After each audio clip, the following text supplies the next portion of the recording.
রংপুর জিলা স্কুল অনেক আগে থেকেই সচেতন অবস্থান গ্রহণ করে আসছে। করোনার পর থেকে যখন থেকে এই লটারি প্রথা চালু হয়েছে তখন থেকে একটা সচেতন অবস্থান গ্রহণ করে আসছে। তো এখন আমরা গত বছরের নভেম্বরে আমি একটা ঘটনা বলতে চাই। 10 তারিখে নভেম্বরের 10 তারিখে আমরা একই প্রাথমিকভাবে একই কর্মসূচি পালন করেছিলাম।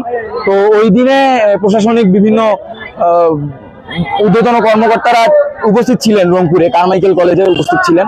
আমাদের কিছু প্রতিনিধি ওখানে গিয়েছিল ওই দিন। তো ওরা স্মারকলিপি প্রদান করতে গেলে তারা বলে যে তারা লটারি পদ্ধতিটার জন্য বেশি সাড়া পাচ্ছে, তো তারা এটা কন্টিনিউ করবে। তো তাদেরকে বলতে চাই আজকে তারা এসে দেখে যাক যে আসলে স্টুডেন্টরা কি চায়। সবাই চায় মেধার ভিত্তিতে যেন মূল্যায়ন করা হয়।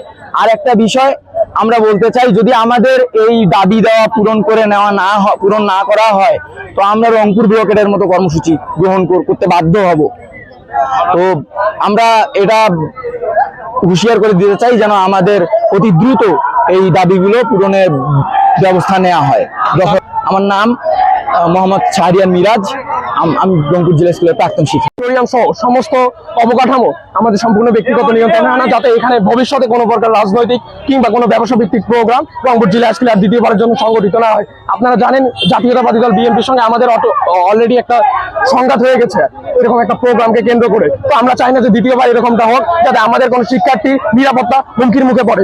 আমাদের এই পদক্ষেপ রংপুর জেলা স্কুলের ঐতিহ্যকে, রংপুর জেলা স্কুলের প্রত্যেকটা সদস্যের নিরাপত্তা রক্ষা করার জন্য, এবং যতক্ষণ আমাদের এই দাবি মেনে নেওয়া হচ্ছে আমরা ততক্ষণ মাঠ না ছাড়ার কড়া হুঁশিয়ারি জানিয়ে এসেছি। যে আমি এস.এম. সাদমান আহমেদ, নবম খ, রংপুর জেলা স্কুল রংপুর। অডিটোরিয়াম ব্যবহার করে সেটা আমাদেরকে ব্যথিত করে। তো সেই জায়গা থেকে আমরা চেয়েছি আমাদের অডিটোরিয়াম যেন শুধুমাত্র শিক্ষার্থীদের পারপাসে ইউজ করা হয়। এবং আপনারা বলতে পারেন যে সবচেয়ে বড় যে আমাদের দাবিটি, লটারি কেন বন্ধ করতে হবে। কেননা জানেন যে প্রতিটি জেলায় জিলা স্কুল রয়েছে, সেই জায়গা থেকে রংপুর জেলা স্কুল রয়েছে, যেটি 1832 সাল থেকে প্রায় 200 বছরের ঐতিহ্য আমাদের। তো যখন লটারির মাধ্যমে আজকে আপনি আসলে শিক্ষার্থী ভর্তি নেবেন, প্রথমত আপনাদের এজ গ্যাপ তৈরি হয়। কেননা একজন থ্রিতে পড়া শিক্ষার্থীর বয়স যদি বেশি হয়ে যায়, সেক্ষেত্রে তারা লটারির মাধ্যমে হয়ে গেলে তাকে ভর্তি করিয়ে দেয়, আবার যদি কম বয়সী হয় তাকে ভর্তি করিয়ে দেয়, যার ফলে সেই অসামঞ্জস্যটা সৃষ্টি হয়। এবং এর পাশাপাশি হচ্ছে লটারির মাধ্যমে ভর্তিকৃত শিক্ষার্থীরা আমাদের স্কুলের ঐতিহ্যের জন্য হুমকি, তারা এই লটারি প্রথাটাই আমাদের স্কুলের জন্য হুমকি স্বরূপ বলে আমরা মনে করি। তো সেই জায়গা থেকে আমরা চাই যে লটারি প্রথা যেন সম্পূর্ণভাবে বন্ধ করা হয়, এবং তার পরিপ্রেক্ষিতেই স্মারকলিপি প্রদান করা হয়েছে। জিলা স্কুল এমন একটি, মনে করেন যে রংপুর শহরে এমন একটি কেন্দ্রে অবস্থিত, এর আশেপাশে কিন্তু আপনার খেলার পর্যাপ্ত মাঠ নাই। তো আশেপাশে যত খেলাধুলা করে এরকম শিশুরা আছে বা হচ্ছে আমাদের স্কুলের ছাত্ররা আছে, তারা কিন্তু এই স্কুলের মাঠটাই খেলাধুলা করে। তো মাঠটা দেখা যায় যে মাসের পর মাস, সপ্তাহের পর সপ্তাহ এইসব কাজের জন্যই ব্যবহৃত হয়। এছাড়াও মাঠে এই যে বাস কিংবা স্টেজ করার জন্য মাঠে যে ক্ষয়ক্ষতি হয়, অনেক সময় শোনা যায় যে আমাদের বিভিন্ন ছোট ভাইরা সেখানে পায়ে আপনার মনে করেন পা মচকায় গেছে কিংবা পড়ে গেছে, এই ধরনের দুর্ঘটনাও ঘটে। এছাড়াও আমাদের স্কুলের অডিটোরিয়ামটার একটা লেগেসি ছিল, কিন্তু বর্তমানে বিভিন্ন প্রাইভেট কোচিং সেন্টার, ইভেন বিভিন্ন ব্যক্তিগত কাজের ক্ষেত্রে ব্যবহার করা হচ্ছে, যা জেলা স্কুলের একজন স্টুডেন্ট হওয়ার সত্ত্বেও আমাদের বুকে নাড়া দেয়, আমাদের কষ্ট দেয়। তো আমরা এই তিনটি প্রধান দাবি জানিয়ে আমাদের জেলা স্কুলের বর্তমান যিনি সভাপতি, আমাদের ডিসি মহোদয়ের সাথে দেখা করতে গেছিলাম, তিনি ছিলেন না। আমরা এডিসির কাছে আমাদের স্মারকলিপি জমা দিছি এবং আমরা প্রত্যাশা করতেছি দ্রুত এটার অগ্রগতি হবে। নাফিউজ্জামান, আমি রংপুর জেলা স্কুলের একজন প্রাক্তন শিক্ষার্থী। ধন্যবাদ। আমার কিছুক্ষণ আগে বর্তমান প্রাক্তন শিক্ষার্থীর ব্যানারে 3টে দাবি সম্মিলিত স্মারকলিপি দিয়ে গেল। প্রথমে বলা হচ্ছে ভর্তি পরীক্ষার লটারি প্রথা বাতিল, পরিপদ্ধতি চালু। আমার জবাবে বলছি মন্ত্রণালয় নির্ধারণ করে, এটা মন্ত্রণালয় ডিসিশন আমরা শুধু অ্যাপ্লাই করি মাত্র।